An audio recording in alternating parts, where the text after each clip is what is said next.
Foreman was the second coming of Sonny Liston. Remember, this wasn't an ordinary heavyweight. This was a guy who could knock down walls. Everybody felt that Ali was going to get hurt. Me and maybe one other person thought he could beat George Foreman. He believed it. He believed it. To take that kind of punishment from a guy like George, who knocked most guys out like they were rag dolls. I can't fathom taking those kind of blows from a guy who punches that hard. Those punches could crack ribs. I had predicted that Foreman was going to annihilate him. And in between rounds, when he started to wear George down, he said, "Hey, big fella, what do you think now?" He knocked George out. When Muhammad Ali put George down, he had proven that he is indeed the greatest. The great man has done it. Ali beats Foreman. Humiliates you.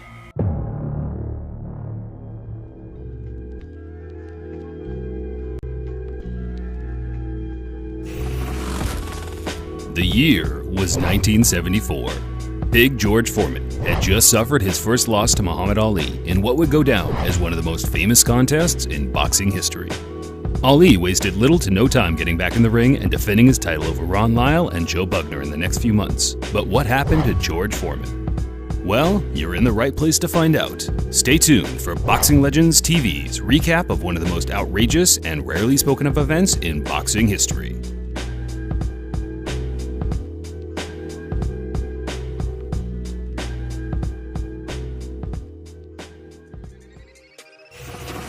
Foreman was nothing short of a struggling man in the fallout of his upset defeat to Muhammad Ali, and he hurled into a depression and considered retirement.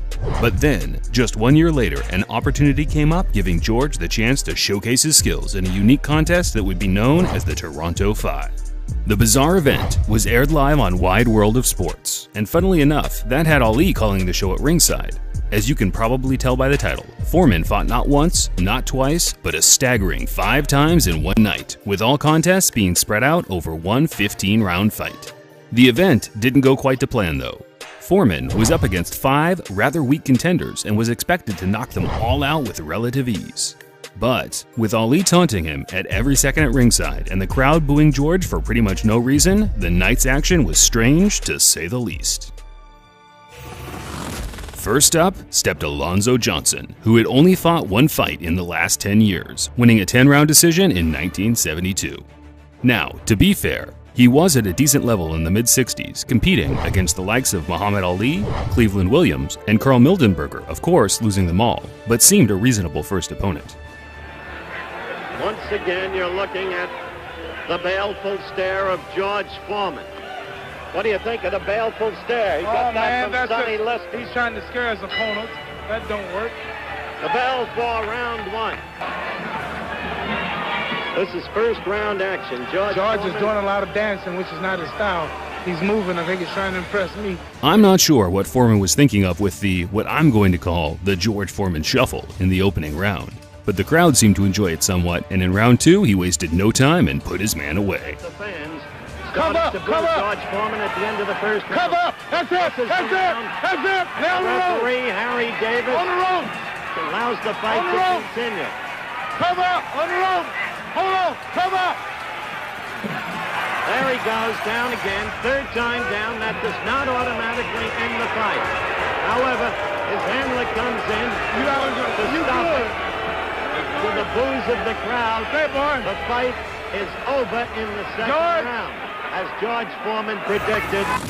In fight number 2, up stepped Jerry Judge, a more relevant contender who held a semi-decent win over Chuck Wepner a couple years prior, also taking a young Larry Holmes the distance in 1973. But George promised to stop him early and delivered on that promise. Howard Cosell, you're not the announcer you used to be. You're exactly right. Sitting next to you, I can go crazy. There went from that right. Plus, Howard, I'm watching him. I'm spying on him. Now, he got into Judge there. After the ref waved off the contest, for unknown reasons, George appeared to go over and troll Jerry for losing, and a brawl broke out in the ring. Second round, it ended. What is happening there? Foreman is not himself. He's going after the kid again. needlessly, for no reason. He has beaten him. This is an absurd scene. Foreman is beside himself. And Ali's presence here has to have something to do with it. You see, you hear the fan reaction. Sit down, Muhammad, to George Foreman. George's third opponent for the night was hard-hitting journeyman Terry Daniels, who was coming off some tough fights over Joe Frazier, Cleveland Williams, and Floyd Patterson. Anyone who knows their heavyweights will tell you they could all punch extremely hard, so Daniels had high expectations of perhaps forcing George to work a little harder than the previous two fighters had. But in no way doing the damage to the Dolphins that Frazier then did. Despite the odd little Foreman shuffle here and there, you could tell George had the intention to hurt Daniels and landed some thudding shots throughout the first two rounds, scoring a knockdown along the way before the ref waved off the contest. And then, would you believe it, another brawl broke out in the ring. Wait, is this boxing or WWE? And the referee has stopped it. Terry's handlers are over-talking to me and screaming, no, he's not out.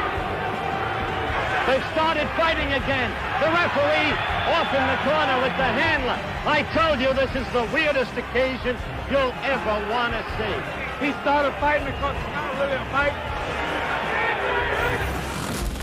The fourth contest saw Charlie Polite take to the ring, and not much can be said for his resume. He was quite simply a bum that George knocked out a few years prior, but after 3 fights, 2 brawls, and non-stop grilling from the crowd in Ali, Foreman seemed a little fatigued. Old Foreman used to, who knows? Oh, you just saw George wave There you over. go. He's laying on the ropes like us, and like they do my style. If you lay on the ropes like that, see George pulls him off. The opening round had little to no action at all, and the fans started booing. So George decided to throw some video game-style uppercuts, and whether the fans enjoyed it or not, I personally found it hilarious. That's hardly professional, is it? Ali yelling in the background, hit the ropes. Hit the There's ropes. Foreman again, Hit the using the rope.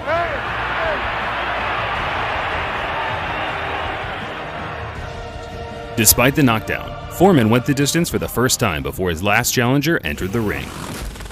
Boone Kirkman was by far the best challenger of the night. He had a record of 32 for 5 and held notable wins over Doug Jones and Jimmy Ellis. Foreman was angry at Howard Cosell and Ali at ringside for saying he was tired, so he came out fast, wielding big shots and knocked Kirkman down. A charade. There you go, George. Oh, a good right by Foreman. No problem. I'm going to get on that jet right now, and I'll be there. Well, you heard the champion. He's got his own exhibition in Orlando. There you go, George. Boone Kirkman went through the ropes. He's in desperate trouble. The left floored him.